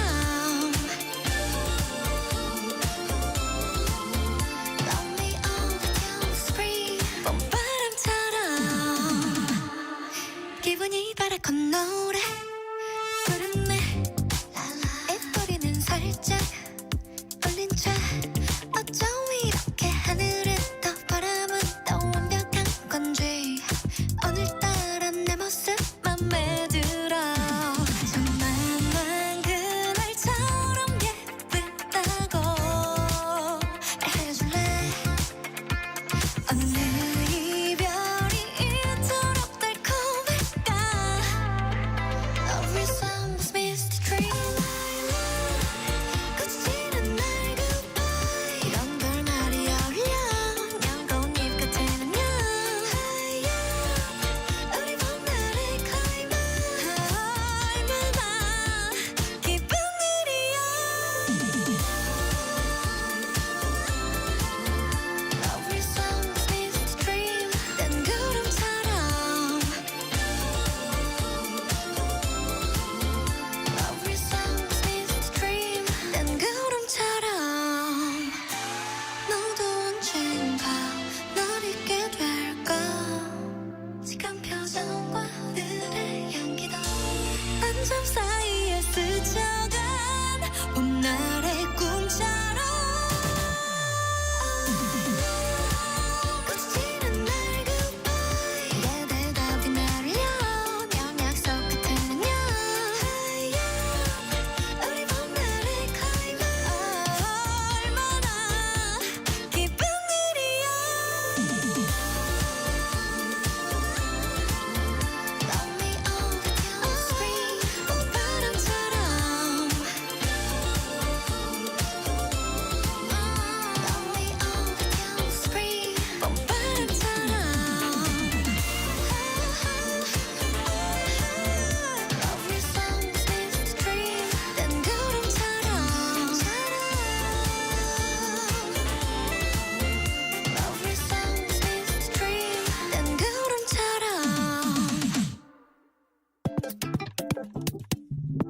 내일 점심 메뉴 추천. 귀로 듣는 푸짐한 지식 한 상 어떠세요? 세상의 모든 정보. 아나운서 전주리입니다. 일터에서 억울한 일은 없어야겠죠. 알아두면 도움이 되는 노동법 이야기, 직장인을 위한 라디오 생존백서, 소나무 노동법률사무소 김효신 노무사와 함께합니다. 안녕하세요. 네, 안녕하세요. 오늘은 어떤 주제로 이야기 나눠볼까요? 네, 제가 그동안 뭐 직장 다니시거나 아니면 회사나 가게 운영하시면서 알고 계셔야 할 노동법에 대해서 알려드렸는데요. 이제까지 뭐 노동청이나 노동위원회 신고 후에 벌어지는 일에 대해서는 크게 말씀드릴 기회가 없었던 것 같아요. 네. 그래서 오늘은 뭐 임금 체불이나 직장 내 괴롭힘, 그다음에 해고 등은 어디로 신고하고 그 이후에 거기서 누굴 만나서 어떻게 사건이 처리되는지에 대해서 또 우리는 뭐 신고인의 입장에서 아니면 신고를 당하신 분의 입장에서 한번 설명드려 볼까 합니다. 네. 라디오 생존백서 오늘은 노동청과 노동위원회 신고 사례를 살펴볼 예정입니다. 관련해서 궁금한 점 있으시거나 상담이 필요하신 분들 문자 보내주시면 김효신 노무사가 상담해 드릴게요. 샵 9730번으로 문자 주시면 되는데요. 짧은 문자 50원, 긴 문자는 100원의 정보 이용료 부과됩니다. 콩 게시판을 통해서는 무료로 참여하실 수 있으니까요. 많은 참여 부탁드립니다. 불경기가 계속되고 있어서 임금 체불 액수가 매년 증가하는 추세에 있다고 하던데요. 임금 체불은 노동청 신고에 가장 많은 사례가 아닐까 싶은데 임금 체불이 발생하면 언제까지 어디로 신고를 해야 할까요? 임금 채권의 소멸시효는 3년입니다. 쉽게 말씀드려서 임금을 받아야 하는 날로부터 3년 이내에 청구를 해야 되는데요. 이때 청구하실 때는 그 사업장 소재지 관할 노동청에 먼저 신고를 해 주셔야 되는 거예요. 여기서 사업장이라고 얘기하니까 그냥 본사를 얘기하시는 걸로 이해하실 수도 있는데 네. 쉽게 말씀드려서 건설업의 경우를 말씀드리면 건설업의 경우에는 본사는 서울에 있지만은 현장은 여러 지방에 나눠져 있을 수 있잖아요. 그래서 이 현장에서 어떤 임금 체불이 발생을 했다고 하면 이 현장이 소재하고 있는 지역 관할 노동청으로 신고해 주셔야 된다는 것입니다. 그런데 임금 체불을 신고하고 나면 소멸시효가 중단되는 거예요? 그렇지는 않습니다. 이제 그 임금 체불의 소멸시효는 그 뒤에서 말씀드려야겠지만은 뭐 청구나 압류, 가압류나 가처분 이런 그 별도의 행위들을 법적 행위들을 해야 되는 거거든요. 그럼 소멸시효를 중단시키려면 어떻게 해야 돼요? 자세하게 말씀드리면 소멸시효 중단 사유를 규정하고 있습니다. 그 걸로는 청구나 압류, 가압류, 가처분, 승인이 있는데요. 여기서 우리가 그 임금 체불을 당하신 근로자분이 쉽게 하실 수 있는 게 청구에 해당됩니다. 청구는 주로 소송 제기를 말하는 건데요. 만약에 노동청 단계에서 해결하시고 싶으시다면은 먼저 회사에 최고를 하고 6개월 이내에 소송 제기나 지급 명령 신청 등을 해주셔야 됩니다. 여기서 최고라는 거는요, 우리 회사한테 내용 증명을 보내서 어떤 내용에 해당되는 임금 체불이 있다는 걸 알려주시는 걸로 이해해 주시면 되겠습니다. 그러니까 소멸시효 중단 사유 중에 하나로 승인이 있다고 하셨잖아요. 네. 그럼 이거는 회사가 말 그대로 인정해준다 뭐 이런 거예요? 네, 맞습니다. 이제 소멸시효가 지나게 되면 임금을 지급해야 될 사업주 회사 같은 경우에는 시효의 이익, 즉 임금을 지급하지 않아도 되는 이익을 얻게 되는데요. 그런데 그러지 않고 근로자에게 지급해야 될 임금 체불이 있다고 인정을 해주는 겁니다. 그러니까 근로자에게 임금을 받을 권리를 소멸시효와 관련 없이 인정해준다는 것인데요. 사실 뭐 실제 사례에서는 잘 일어나지 않는 일이기도 합니다. 노동청에 임금 체불을 신고하는 방법은 어떻게 되나요? 각종 민원 신청은 온라인으로도 가능하게 되어 있으니까 뭐 이것도 온라인으로 가능할까 싶기도 한데요. 네, 맞습니다. 이것도 뭐 온라인으로 가능합니다. 그 고용노동부 홈페이지에 접속하셔가지고 그 안내에 따라서 신고하시면 되는데요. 이 신고하신 분들의 이야기를 들어보면 실제 조사에 이르기까지 시간이 다른 것보다 조금 더 걸리는 것 같습니다. 온라인 외에도 신고 방식은 방문하시거나 아니면 우편이나 팩스 접수 같은 방법이 있는데요. 여기서 사실 이제 제가 가장 빠르다고 생각되는 게 느끼는 게 아무래도 방문 신고라고 생각됩니다. 네. 먼저 방문하게 되면 민간 초종관이라는 분을 통해서 상담을 받게 되는데요. 거기서 정식 체불 신고가 되기 전에 사전 해결을 도모해 주시는 분들이 민간 초종관님들이시거든요. 그래서 이분들은 뭐 노동부에 오래 근무하시다가 퇴직하신 분들이기도 하고 그래서 경력과 연륜이 있으셔서 2단계에서 해결되는 경우도 왕왕 많습니다.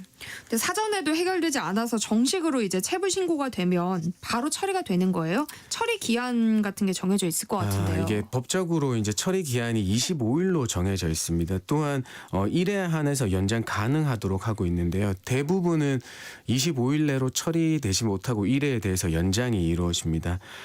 그것은 왜냐하면 사실 이게 뭐 임금 체불 단순 체불이라고 하면 금방 해소되겠지만은 우리가 연장 근무나 휴일 근무 아니면 연차 수당을 청구하는 경우에는 이 복잡한 계산이나 다른 그 서로 간의 이해관계가 얽혀 있기 때문에 바로 처리될 수 없거든요. 네. 그래서 또 뭐 우리가 그 접수를 하면 2주 뒤에 우리 신고인에 대한 조사가 이루어지고 또 조사를 하고 나면 사업주를 불러서 다시 조사하고 그다음에 또 이게 서로 간에 확인해야 될 게 있으면 대질 조사를 하기도 해서 네. 자연스럽게 1차 처리 기간 내에 처리가 조금 어렵기는 합니다. 네. 그 사건을 조사하게 되는 조사관이 마치 경찰관 같기도 하고요. 네. 또 임금 체불을 해소하라고 이제 명령을 하니까 약간 판사 같은 역할도 있고 그런 것 같아요. 네, 맞습니다. 사실 이제 사건 조사하시는 분들을 이제 근로감독관이라고 하는데요. 이분들은 노동부 소속의 공무원 신분이 되겠습니다. 그런데 노동관계 법령에서 한정해서 수사권을 갖는 특별사법 경찰관의 직무도 부여받고 있거든요. 그러니까 임금 체불은 형사처벌을 규정해 두고 있기 때문에 여기에 대해서 조사할 권한이 있는 겁니다.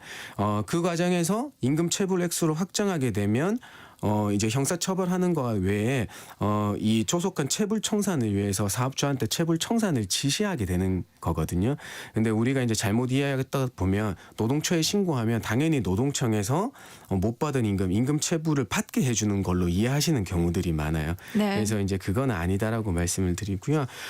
사실 이제 임금 체불은 근로자하고 생계하고 직접 연결되니까 그냥 지시해서 안 주면 그냥 형사처벌하고 말면 안 되는 것이거든요. 그래서 국가에서는 사업주가 지급하지 않을 경우에는 대지급금 제도 통해서 먼저 국가에서 체불을 해소한 다음에 사업주에게 구상권을 행사하는 제도를 두고 있습니다. 저희가 대지급금 제도는 여러 번 소개해드린 것 같기는 한데요. 네. 이 제도에 대해서 다시 한번 간략히 설명해 주세요. 이제 대지급금 제도는 사실 모든 임금 체불 금액을 대상으로 하는 것은 아닙니다. 최우선 변제금이라고 하는 최종 3개월분의 임금과 최종 3년분의 퇴직금만을 대상으로 하고 있습니다.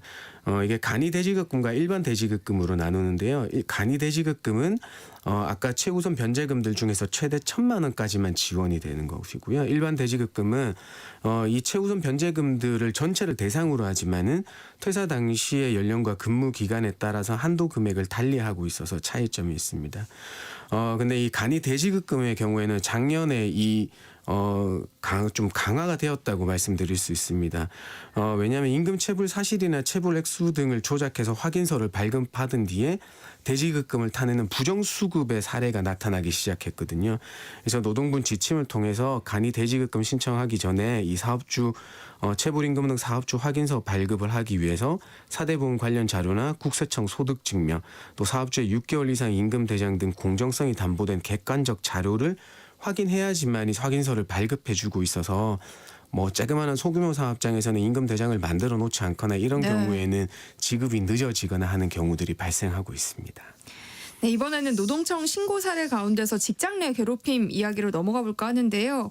직장 내 괴롭힘의 경우 노동청에 신고를 하게 되면 노동청에서 다시 회사에 조사를 하라고 한다더라고요. 이건 어떻게 된 거예요? 네, 그렇습니다. 사실 이제 직장 내 괴롭힘이 발생하지 않도록 하는 것도 회사의 의무이고요. 그 해결에 있어서도 사내 해결을 하도록 하고 있는 것도 회사에 두고 있습니다. 네. 그렇기 때문에 원래 원칙은 직장 내 괴롭힘 발생하면 사내에서 신고하고 회사에서 조사해서 관련자 그러니까 가해자를 뭐 징계하거나 아니면 또는 피해자를 분리 조치하거나 이런 조치들을 하도록 규정하고 있는데요. 근데 중소규모의 사업장 같은 경우에는 회사에 대한 불신도가 굉장히 높은 경우들이 많습니다.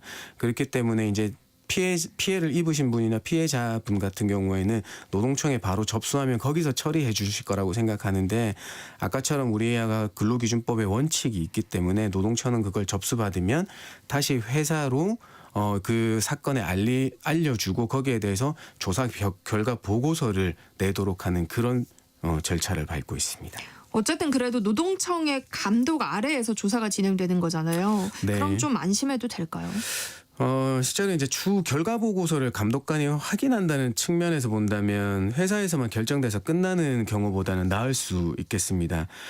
그런데 여기서는 이제 회사와 신고인 모두 불만이 나타나고 있는데요. 먼저 신고인의 입장에서 보면 회사가 나를 보호해주기보다는 가해자를 보호해주려는 의도들이 보이는데도 회사에만 처리를 맡겨두는 게 이상하다라는 것과 그다음에 왜 회사가 선임한 외부 위원들인데 여기에 대해서 공정한 조사가 있을 수 있겠느냐는 이제 의문을 제기하시기도 합니다. 반대로 회사의 입장에 가보면 이게 직장 내 괴롭힘이라는 게 굉장히 복잡다단하고 판단자의 가치 성향이 투영될 수 있는 건데 근데 다수의 합의제로 이루어지는 것도 아니고 감독관 혼자서 판단하는 거에 대해 상당한 의문을 가지고 있습니다. 그래서 노동부에서 각 지청에서는 뭐 직장 내 괴롭힘 판단위원회라는 걸 두고 거기에서 안건을 올려서 판단하고 있다고 얘기를 하고 있기는 한데요. 근데 각 당사자가 위원회에 뭐 그 지청의 뭐 직장 내 괴롭힘 조사위원회에 참여해서 의견을 개진하거나 그런 건 절차가 전혀 없거든요. 그렇기 때문에 여기에 대해서 의문도 또 생기게 되고 있습니다. 노동위원회 이야기를 해볼까요? 이 기관은 어떤 곳인 거예요? 이거는 이제 회사의 인사 처분에 대해서 다툴 수 있는 곳입니다. 그러니까 인사 처분이라고 한다고 하면 해고나 정직, 대기 발령, 이제 전보 등이 있을 경우인데요. 여기에서 부당하다고 생각하는 경우에는 우리 사업장 소재지 관할 노동위원회에 구제 신청을 해서 해결할 수 있는 곳입니다. 여기는 준사법적 성격을 지닌 합의제 행정기관이거든요. 이 노동위원회라는 게 1953년도에 처음 설치되어서 지금까지 운영되어 오고 있습니다. 그리고 이 구제 명령을 이행을 확보하기 위해서 이행 강제금 부과하는 제도도 두고 있습니다. 그럼 부당한 인사처분을 받은 경우 노동위원회 신고 기한이 정해져 있어요? 네, 맞습니다. 항상 이제 처분일로부터 3개월 이내에 구제 신청을 해주셔야 되겠습니다. 사실 이제 처분 일자보다는 더 정확하게 말씀드리면 처분을 안 날로부터 자기가 안 날로부터 3개월 이내 구제 신청을 해주셔야 되는데요.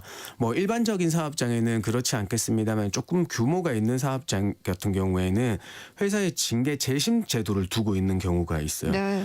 그래서 이 징계 재심 제도에서 초심의 처분의 효력을 정지하고 있지 않는 한, 그러니까 재심을 신청하면 초심의 효력을 정지한다는 규정이 없는 한 나중에 재심을 신청했다고 하더라도 우리 노동위원회 구제 신청할 때는 우리 초심 처분은 안 날로부터 3개월 이내에 해주셔야 돼요.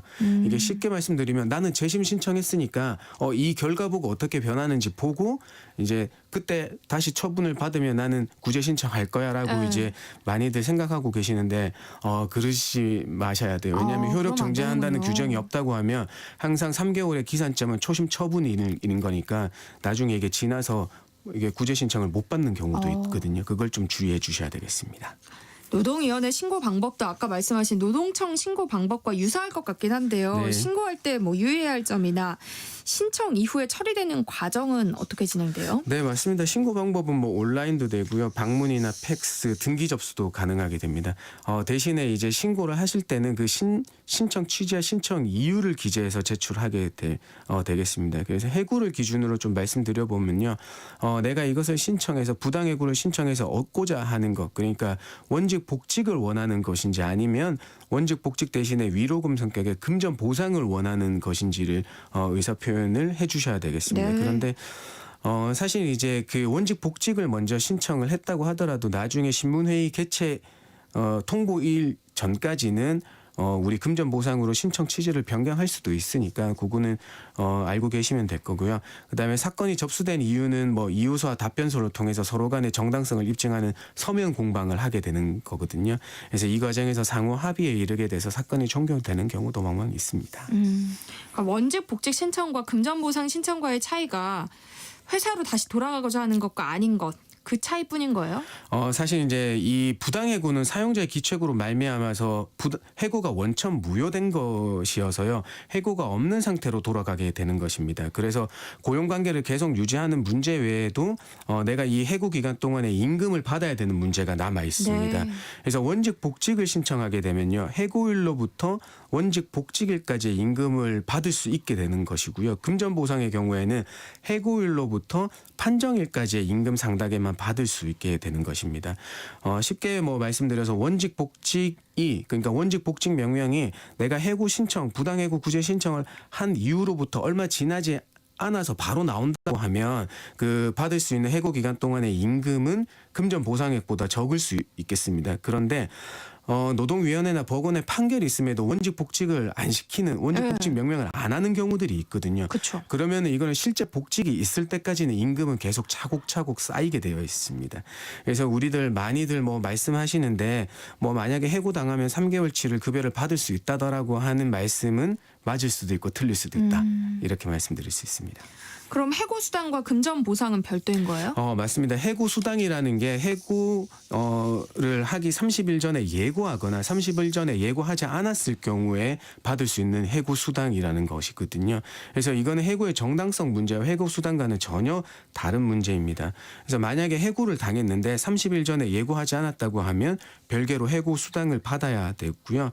왜냐면 회사가 지급하지 않는다고 하면 요건 해고 수당은 다시 노동청에 신고를 하셔가지고 네. 사건을 해결할 수 있으셔야 됩니다. 직장인을 위한 라디오 생존백사, 오늘은 노동청이나 노동위원회에 신고 후에 벌어지는 일들에 대해서 알아봤는데요. 그 사이 보내주신 문자 살펴보겠습니다. 3473님, 저는 임금을 받긴 하는데 일부만 받고 있습니다. 항상 월급을 다 주질 않고 절반을 줄 때도 있고요. 3분의 2만 받을 때도 있습니다. 이런 경우 노동청 신고가 가능한가요? 하셨어요. 네, 물론 가능합니다. 그 임금 체불은 우리의 임금 지급의 4대 원칙을 어겼을 때도 형성이 되는 것입니다. 이 임금 지급의 4대 원칙은 뭐냐 하면 그 근로자에게 그 전액을 직접 통화로 정기적으로 지불해야 되는데 지금 이 경우에는 전액 지급의 원칙을 위반하고 있습니다. 그래서 만약에 이 월급 전체를 10일 월급 날에 다 줘야 되는데 주지 않았으니까 그 일부에 대해서는 체불을 하고 있는 겁니다. 그래서 노동청에 신고가 가능합니다. 1390님, 퇴직금을 다 받지 못했습니다. 노동청에 신고하려고 하는데요. 챙겨야 할 서류가 무엇인가요? 하셨어요. 사실 이제 퇴직금이라고 하면 우리가 퇴직연금 제도가 있고 퇴직금 제도가 있거든요. 퇴직연금의 제도 같은 경우에는 우리가 그동안에 받은 급여 명세서 전체가 있으시다고 하면 뭐 DC형 같은 경우는 임금 총액의 12분의 1을 계산할 수 있게 되는 것이고요. 그다음에 DB형 퇴직연금이나 우리 퇴직금 제도 같은 경우에는 최종 3개월분의 임금 총액을 가지고 계산을 하시게 되는 거니까 항상 말일날 퇴사하지 않는 이상 만약에 월 중도에 퇴사하셨다고 하면 최대 4개월분의 급여 명세서를 준비해 주시면 되겠습니다. 네. 직장인을 위한 라디오 생존백서, 오늘은 여기까지 하겠습니다. 천남은 노동법률사무소 김효신 노무사와 함께했습니다. 고맙습니다. 감사합니다. 여기서 노래 한 곡 듣고 올게요. 마룬5의 슈가.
red velvet, I want that sugar sweet. Don't let nobody touch it unless that somebody's me. I gotta be a man, there ain't no other way. Cause girl, you're hotter than a Southern California day. I don't wanna play no games, you don't gotta be afraid. Don't give me all that shy shit, no makeup on me.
세상의 모든 정보를 당신의 귓가로 특급 배송해드립니다. 세상의 모든 정보.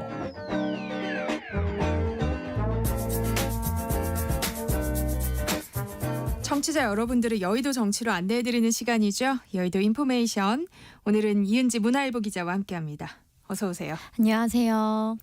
네, 국민의힘 1차 컷오프 결과 김문수, 안철수, 한동훈, 홍준표 후보의 4파전으로 치러지게 됐어요. 애초 4위 경쟁에 나선 이 나경원, 안철수 후보가 치열하게 붙으면서 관심이 컸었죠. 네, 의외라는 반응들도 있고 뭐 네. 예상이었다라는 반응도 있는데요. 1차 경선룰이 국민 여론 100%였죠. 결국 적극적으로 여론조사에 응답하는 층은 전통적 보수 지지층이나 당원들로 어느 정도 좀 쏠림 현상이 불가피하다라는 전망이 있었는데요.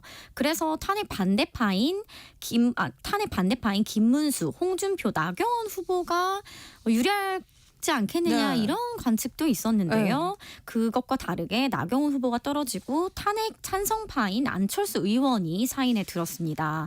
이를 두고 당내에서는 윤석열 전 대통령 탄핵이 비판적인 중도층 여론이 상당히 많이 반영됐다라는 평가가 나오고요. 특히 최근 윤 전 대통령을 지지하는 윤 어게인 신당 창당 움직임이 있었고 한덕수 대통령 권한대행 국무총리 차출론을 두고도 이제 역풍이 분 결과다라는 분석이 적지 않고요. 일부 의원들은 탄핵 반대파인 김문수, 홍준표, 나경원 후보의 표가 분산돼서 나타난 결과다라는 이야기를 하거나 일부 지지자들이 전략적으로 고려한 선택으로 그 찬탄 후보 대 반탄 후보를 2대2 구도로 만들려고 한 것이다. 뭐 이런 추측들도 내놓더라고요. 그런데 당에서 각 후보들의 득표율은 공개하지 않아서 현재 득표 순서는 알려지지 않았습니다. 그러니까 탄핵 소추 반대파와 찬성파가 각각 2명씩 2대2 결과가 나왔잖아요. 2차 경선에서는 결국 계엄, 탄핵 찬반 여부가 또 쟁점으로 떠오르겠어요. 네, 맞습니다. 더 그러한 경향이 두드러질 수밖에 없는데요. 탄핵 반대파 김문수, 홍준표 후보, 탄핵 찬성파 안철수, 한동훈 후보 각각 2대2 구도가 되면서 2차 경선에서는 결국 계엄에 대한 평가, 또 윤석열 전 대통령 탄핵 찬반을 두고 경론이 오갈 것으로 보입니다. 2차 경선에서는 여론조사 100%였던 1차 경선룰과 달리 당원 50%, 일반 여론조사 50%인데요. 탄핵에 반대하는 후보들은 이 당원 표심을 겨냥해서 더욱 선명성을 드러낼 가능성이 높고 탄핵안에 찬성한 후보들은 이 여론조사 50%에 해당하는 중도층을 고려해서 역시 탄핵 찬성의 정당성을 더욱 부각할 것으로 보입니다. 윤 전 대통령 탄핵으로 치러지게 된 대선인데도 구여당인 국민의힘 경선에서 계속해 탄핵 찬반 논쟁이 흐르고 있는 것을 두고 당내 우려도 적지 않습니다. 탄핵의 늪을 좀처럼 빠져나오지 못하고 있다라는 지적은 물론이고요. 국민의힘 내에서는 탄핵에 책임이 있는 당에서 계속 이 탄핵이 잘 됐냐 못 됐냐를 두고 공방을 하는 건 말 그대로 자폭이다라는 자도도 나오고 있습니다. 지금의 2대2 구도라면 결선 결과에도 영향을 미칠 수 있다는 분석이 나오죠. 네, 만약 나경원 후보가 사인에 들어서 탄핵 반대파 후보가 3명, 탄핵 찬성파 후보가 1명인 구도였더라면 이 결선 경쟁에서 탄핵 반대파 후보 3인의 표가 나눠지면서 한동훈 후보가 훨씬 유리했을 것이다 라는 분석이 좀 지배적으로 나왔는데요. 네. 안철수 후보가 올라와서 2대2 구도가 되면서 이 안 후보가 한 후보의 표를 일정 부분 나눠 가져갈 수 있다라는 관측이 나옵니다. 그리고 결선으로 가게 되더라도 결국엔 찬탄파 후보와 반탄파 후보가 1대1로 맞붙게 될 가능성이 더욱 확실해졌다는 전망이 나오고요. 다만 한동훈 후보 측에서는 안철수 후보가 올라와서 2대2 구도가 된 게 한 후보에 오히려 더 유리하다라는 평가도 내놓고 있어서 어떻게 보면 아전인수격인 해석일 수도 있는데요. 결선에 미칠 영향은 아직 안개 속인 상황입니다. 2차 경선에서 과반 득표자가 나올 경우에는 3차 결선이 진행되지 않잖아요. 그러니까 50%를 넘겨서 2차 경선에서 끝날 가능성은 어떻게 보세요? 네, 2대2 구도가 된 이상 한 사람이 50%를 넘겨서 2차 경선에서 바로 끝날 가능성은 낮다는 게 중론인데요. 다만 또 이 가능성을 완전히 배제할 수는 없습니다. 국민의힘 의원들 중에서 당원들과 지지자들이 생각보다 전략적인 투표를 하기 때문에 표가 많이 분산되지 않을 가능성도 있다라고 말하는 사람들도 있어서 네. 결과는 지켜봐야 할 것 같은데요. 다만 이 50%를 넘겨서 2차 경선에서 끝이 난다면 탄핵 찬성파든 반대파든 한 명의 후보로 빠르게 정리되는 거잖아요. 그럼 당내 갈등이나 출혈은 결선으로 가는 것보다 덜할 수 있다라는 관측도 나옵니다. 국민의힘 경선도 경선이지만 한덕수 대통령 권한대행의 출마 여부가 변수인데요. 각계의 출마 요구도 잇따르고 있고요. 정치권에서는 어떤 전망이 나오고 있어요? 네, 한덕수 권한대행이 결국에는 출마를 할 것이다라고 많이들 보고 있고요. 실제 현재 총리실 움직임도 한 권한대행이 출마를 고심 중인 기류가 많이 읽히고 있습니다. 그래서 만약 출마가 현실화될 경우 국민의힘 경선에도 큰 변수가 될 수밖에 없고요. 한 권한대행을 추대하는 원로 집단을 좀 살펴보면 국민의힘의 오랜 원로 정치인들은 물론 정대철 헌 전 회장을 비롯한 민주당 원로들도 함께 축을 이루고 있다고 알려져 있습니다. 그래서 양 진영 모두가 물밑에서 추대를 돕고 있어서 대권 판도가 어느 정도까지 흔들릴지 주목이 되고 있는 게 사실입니다. 60명의 의원들이 한덕수 대행의 출마를 요구하려다 무산되기도 했잖아요. 국민의힘 당내 분위기 지금 어때요? 네, 아무래도 국민의힘의 주축이자 다수를 차지하고 있는 대구 경북 TK 의원들은 한 목소리로 대체로 한덕수 권한대행의 출마가 필요하다는 입장입니다. 실제 지역에서 당원과 주민들이 한 권한대행 이야기를 굉장히 많이 한다고 하고요. 또 하나는 이 선거 구도입니다. 한 권한대행을 국민의힘 후보로 세워야 유리하다는 판단도 깔려 있는데요. 왜냐하면 현재 국민의힘과 민주당 대권 경선 후보를 살펴보면 모두 호남 출신 후보가 없어요. 그런데 한덕수 권한대행이 국민의힘 후보로 나오게 된다면 당 최초의 호남 후보가 된다는 겁니다. 한 총리는 전북 전주 출신으로 알려져 있습니다. 다만 민주당에서는 이 같은 국민의힘의 전략적 시각에 대해서 굉장히 회의적으로 보고 있는데요. 한 권한대행이 호남 출신이라 해도 국민의힘 후보로 나선다고 이 호남에서 큰 지지를 받기 어려운데 단단히 착각을 하고 있다라고 평가절하하는 분위기입니다. 한덕수 대행이 출마할 경우 국힘 경선 구도에서도 한 대행과 단일화가 가능하냐 여부가 쟁점으로 떠오르고 있다면서요. 네, 이 부분이 가장 중요한 화두가 될 전망인데요. 4명의 이제 국민의힘 경선 후보가 탄핵 찬성 반대 여부를 두고도 2대2 구도로 나뉘어졌다고 말씀드렸는데 이 한 권한대행과의 단일화 여부를 두고도 2대2 구도로 갈리는 양상을 보이고 있습니다. 한동훈, 홍준표 후보는 한 총리의 출마 자체에 부정적이고요. 반면 김문수, 안철수 후보는 한 총리와의 단일화에 열린 자세를 보이고 있습니다. 한동훈 후보 같은 경우는 오늘 오전 KBS 라디오에서 한 권한대행은 지금 관세 전쟁의 상황에서 국익을 지키기 위해 집중하고 있고 또 앞으로도 그래야 한다고 생각한다 라면서 한 권한대행 차출론을 일축했고요. 홍준표 후보도 이날 한 인터뷰에서 한 권한대행 추대위원회가 전부 민주당 사람들이다. 한 권한대행이 무소속으로 출마해서 이재명 민주당 대선 후보와 단일화하려는 것 아니냐라고 평가절하하기도 했습니다. 반면 안철수, 김문수 후보는 이재명 대선 경선 후보를 막기 위해서라면 누구라도 들어와야 한다라는 입장으로 상대적으로 가능성을 열어뒀습니다. 이재명 대선 경선 후보는 압승을 거두고 있는 상황에서 SNS를 통해서 정제된 언어로 공약을 발표했어요.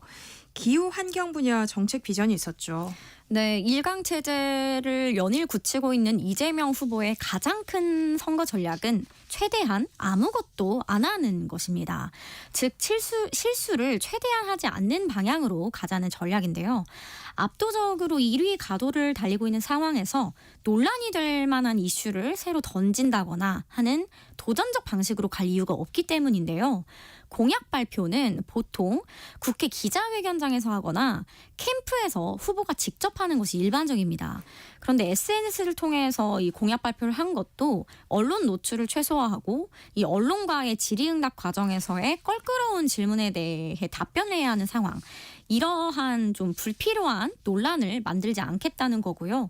이 대표가 발표하는 공약들도 구체적으로 들어가서 이 논란의 여지, 논쟁의 여지가 있을 수 있는 내용보다는 기후 환경과 같이 보다 큰 청사진을 그리는 방식으로 던지는 양상을 볼 수 있습니다. 또 이재명 후보는 금융투자협회에서 열린 이 자본시장 활성화를 위한 정책 간담회에서 상법 개정안을 추진하겠다고 밝혔어요. 이 개미 투자자들을 의식한 걸까요? 네, 그렇고요. 이재명 후보가 민주당 경선에서는 90%에 가까운 압도적 표차로 선두를 달리고 있지만 막상 본선에서는 50%의 벽을 넘기 어려울 것으로 민주당 내에서도 보고 있습니다. 즉 쉽게 이길 수 있는 판도 아니라는 거죠. 윤석열 대통령 탄핵 이후에 치러지는 선거로 민주당이 유리한 판일 것이다 라는 관측이 물론 깔려있지만 보수 결집세도 무시할 수 없어서 이번 대선 역시 이 후보가 이겨도 근소한 차이로 이길 것이다 라는 관측이 나오는데요. 때문에 이 대표로서는 얼마나 큰 차이로 이기느냐, 또 지난 대선에서 얻었던 득표보다 얼마나 더 높은 득표로 당선될 것이냐가 관건입니다. 그래서 중도 표심의 소구에서 외연을 확장하려는 것으로 보이고요.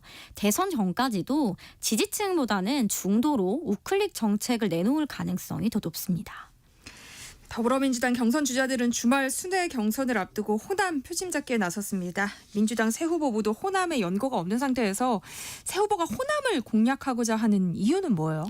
네, 물론 호남이 전통적인 민주당의 텃밭이다라는 상징성이 가장 크겠지만요. 그거 말고도 새 후보 모두 호남에 사활을 거는 배경을 한층 더 들어가 보면 이재명 후보의 경우 올해 4.2 재보궐선거에서 유일하게 전남 담양군수 후보 지원 유세에 나섰었는데 조국 혁신당에 지면서 호남 밑바닥에 반 이재명, 반 민주당 정서가 감지된 건 아니냐라는 평가가 나온 바 있습니다. 이 대표로서는 늘 민주당의 적통성 면에서 공격을 받아왔기 때문에 이 호남에서도 압도적인 우위를 점해야 향후 당내 입지를 굳힐 수가 있습니다. 김동연 후보와 김경수 후보의 경우 이 호남은 하나의 블루오션이라 볼 수 있는데요. 반 이재명 후보의 표를 가장 많이 가져올 수 있는 기회의 장으로도 보고 있습니다. 조국 혁신당에 진 만큼 이 반 이재명 정서를 가진 지지층을 공략해서 격차를 좁혀볼 수 있다는 의지를 불태우고 있는 상황입니다. 네.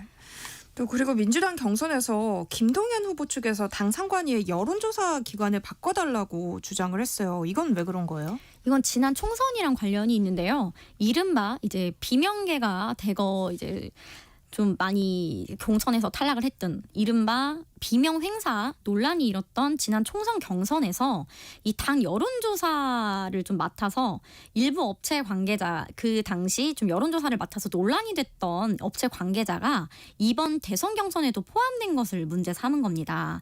이제 앞서 총선 경선에서 당시 비명계 인사들을 솎아내기 위해서 후보 적합도 여론조사를 좀 불공정하게 한 것 아니냐라는 시비에 휘말린 바 있는데요. 당시 이러한 논란으로 배제가 됐던 업체가 이번에 또 들어온 겁니다. 그래서 김 후보 캠프는 이제 안심번호 국민여론조사 수행 시에 각 캠프 참관인들이 조사 수행 과정 자체를 투명하게 볼 수 있는 조치를 좀 해줬으면 좋겠다라고 요청한 상황입니다. 네. 끝으로 41일 앞으로 다가온 장미 대선 관전 포인트 짚어주시죠. 네, 사실 오늘 다뤘던 이슈들이 모든 관전 포인트 중에 하나일 것 같은데요. 크게만 살펴보면 민주당의 경우에는 이재명 후보의 선거법 위반 재판 대법원 판결이 대선 전에 나오느냐 여부 이게 가장 클 것 같고요. 국민의힘은 윤 전 대통령 탄핵 이후에 기울어진 운동장에서 치러지는 이 불리한 선거에서 어떤 전략과 보수 결집으로 이 후보를 꺾을 만한 그런 반전을 만들어낼 수 있느냐 이 두 가지라고 보여집니다. 여의도 인포메이션 오늘은 여기까지 하겠습니다. 문화일보 이은지 기자와 함께했습니다. 고맙습니다. 고맙습니다.